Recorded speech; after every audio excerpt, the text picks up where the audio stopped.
Hey guys, it's a bitch. This is gonna be my first ever story time video. And I do want to apologize ahead of time if you hear any noises. As per usual, there's seems to always be a lot going around my house when I have time to film. So, I want to tell you guys about a little adventure I had the other day. I did capture a little bit of video, and that'll be at the end. I'll talk about that more in a second. But basically, so the other day I was giving my friend Virginia a ride home from work because she is having car issues, which I think are solved now, but and we decided to do a few geocaches on the way over to her house. And if you don't know what geocaches are, I'll go over that real quick. Geocaching is essentially there's an app and you follow GPS coordinates to find a hidden container. The ones I found range in size from pill bottles to all the way up to like 5-gallon buckets. And then when you find it, there's a little logbook inside. You put your date and your geocache login to say you found it, and then you log it on the app to say that you found it. So we were doing those. Everything was going just as normal, fine, whatever, no big deal. And we find one that we want to do that's down a 2-track, which for city people means it's essentially a small dirt road that goes through the woods, and they're generally for off-road vehicles, snowmobiles in the winter, that kind of stuff.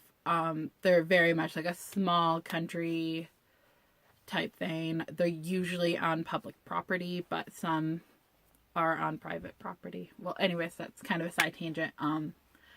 So we were headed down a 2-track, and we stopped the vehicle and get out because we're getting close to it.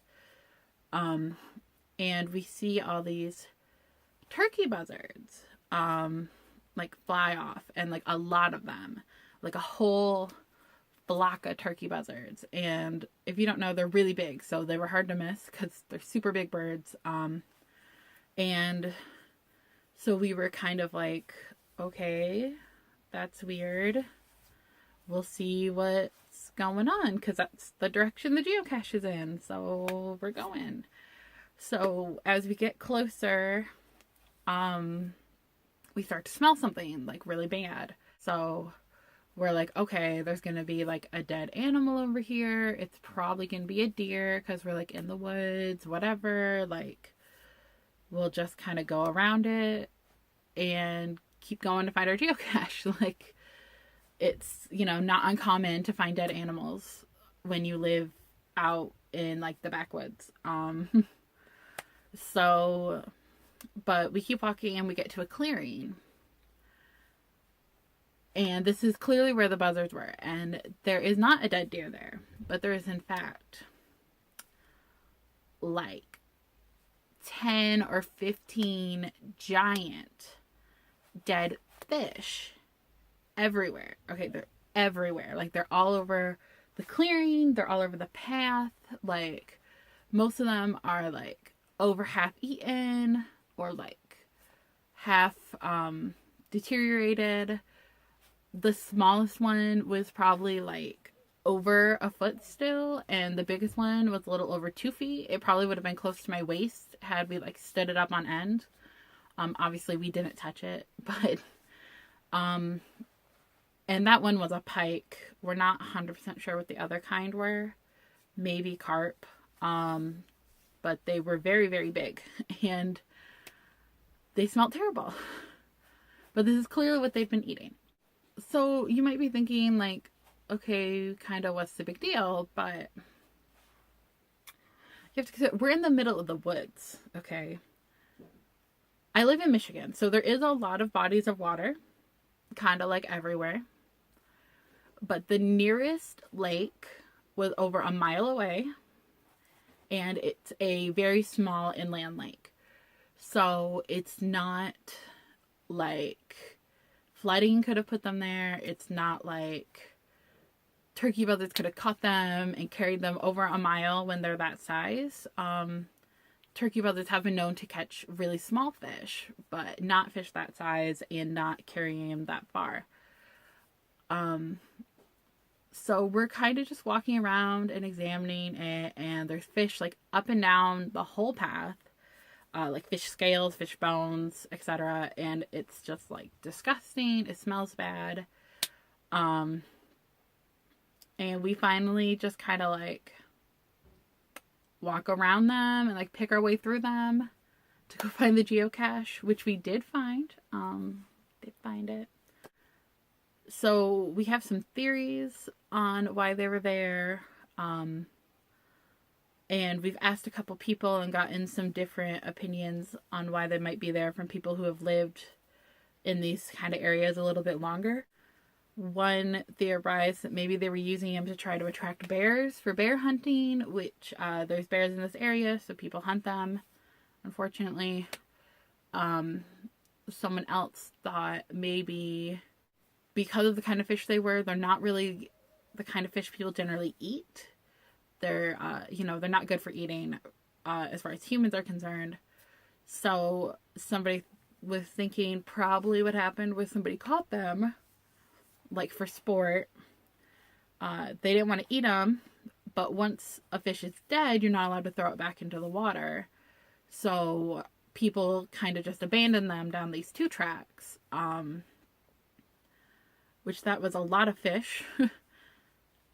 So if that's the case, I feel like they probably had been doing it for a while and dumping them in the same place. We had a few other theories, from freaky strong turkey vultures to like a hillbilly trying to train birds. Like, I don't know. Could be anything. Like, this is the backwoods. You don't know what you're going to find. Like, you don't know what people are up to because there's, like, these, like, 2 tracks where people can just, like, do whatever, including, apparently, like, abandon all these fish. So with that being said, I'm going to show you video now of the fish we found. It is semi-graphic, kind of icky. So if you're really bothered by that kind of stuff, or if you just are one of the vegans to follow me, you just don't want to see dead fish or whatever, there's a lot of reasons you might not want to see that kind of footage. Now would be the time to turn it off. So if you're still here with me, you still here? Okay, if you're still here, here we go. We're gonna switch over to the fish footage now. So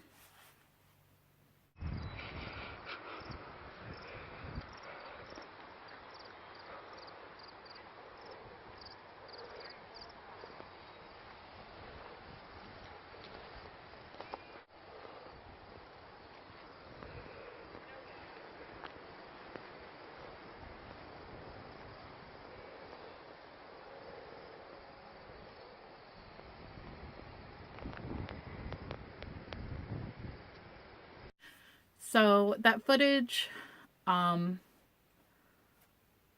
feel like doesn't do it total justice in showing how big the fish are because there's nothing to compare them to. But as I said, the pike, which was the large silver pointy fish, that seemed the freshest, probably would have been close to my waist had we like stood it up. So they were very, very, very large fish. So yeah, that was my weird geocaching story, and I hope somebody found this interesting. So I'll talk to you guys soon, and that's it for this week. See you next Tuesday for another toy video. Bye.